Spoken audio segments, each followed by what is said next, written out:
Jean-Paul Sartre made thinking and philosophy glamorous.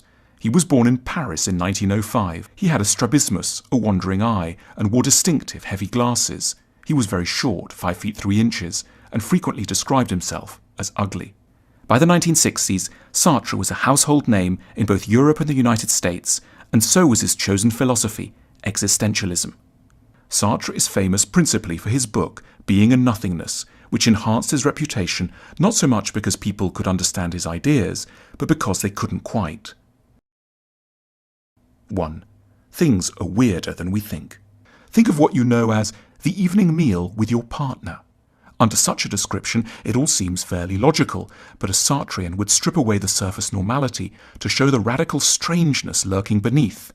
Dinner really means that when your part of the planet has spun away from the energy of a distant hydrogen and helium explosion, you slide your knees under strips of a chopped-up tree and put sections of dead animals and plants in your mouth and chew, while next to you another mammal whose genitals you sometimes touch is doing the same. 2. We are free. Because of their liberating dimensions. Life is a lot odder than we think, but it's also, as a consequence, far richer in possibilities. Things don't have to be quite the way they are. In the course of fully realizing our freedom, we will come up against what Sartre calls the angoisse or anguish of existence. Everything is terrifyingly possible because nothing has any preordained, God-given purpose. Humans are just making it up as they go along and are free to cast aside their shackles at any moment. 3. We shouldn't live in bad faith. We are in bad faith whenever we tell ourselves that things have to be a certain way and shut our eyes to other options. It's bad faith to insist that we have to do a particular kind of work or live with a specific person or make our home in a given place. We force ourselves to believe something which we're not really convinced by because it's easier. In particular, Sartre believed that what we constantly lie to ourselves about is that we don't have other options. Sartre describes a waiter who tells himself that he's just a waiter. It's his lot in life, his destiny. He tells himself he had no choice, that he has to keep on at it because he needs the money. But it's not true, insists Sartre. We are all free. There are scary, almost sickening moments of what Sartre calls negative ecstasy, which might come late at night, when we realize that we are in fact far more free than we ever say we are, that we could throw in the job, go and live in the woods or reinvent ourselves. It can be harrowing because we have to acknowledge that we may be wasting our lives and that in the end this is our own fault, however much at other times we're tempted to blame circumstances or other people. But we then typically suppress this insight. The next day we force ourselves to believe in what we're doing. The price is that we close off the opportunities for changing and improving our lives. Sartre detected bad faith as a feature of many unhappy relationships. He describes its origins in early dates, when a couple secretly realize that they're not at all compatible, but then force themselves to believe that they can be happy together. In Sartre's example, a woman wants to be loved for her mind and can't bear to pay attention to her own dark suspicion that her partner is in fact more interested in her body.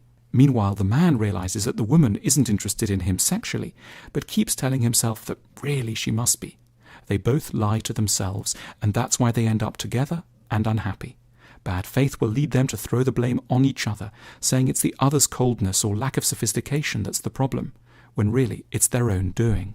Sartre didn't see bad faith as a surprising or unusual problem. It's a natural outcome of how our minds work. He didn't want us to feel bad. He just wanted to remind us to be as free as we really are. 4. We're free to dismantle capitalism.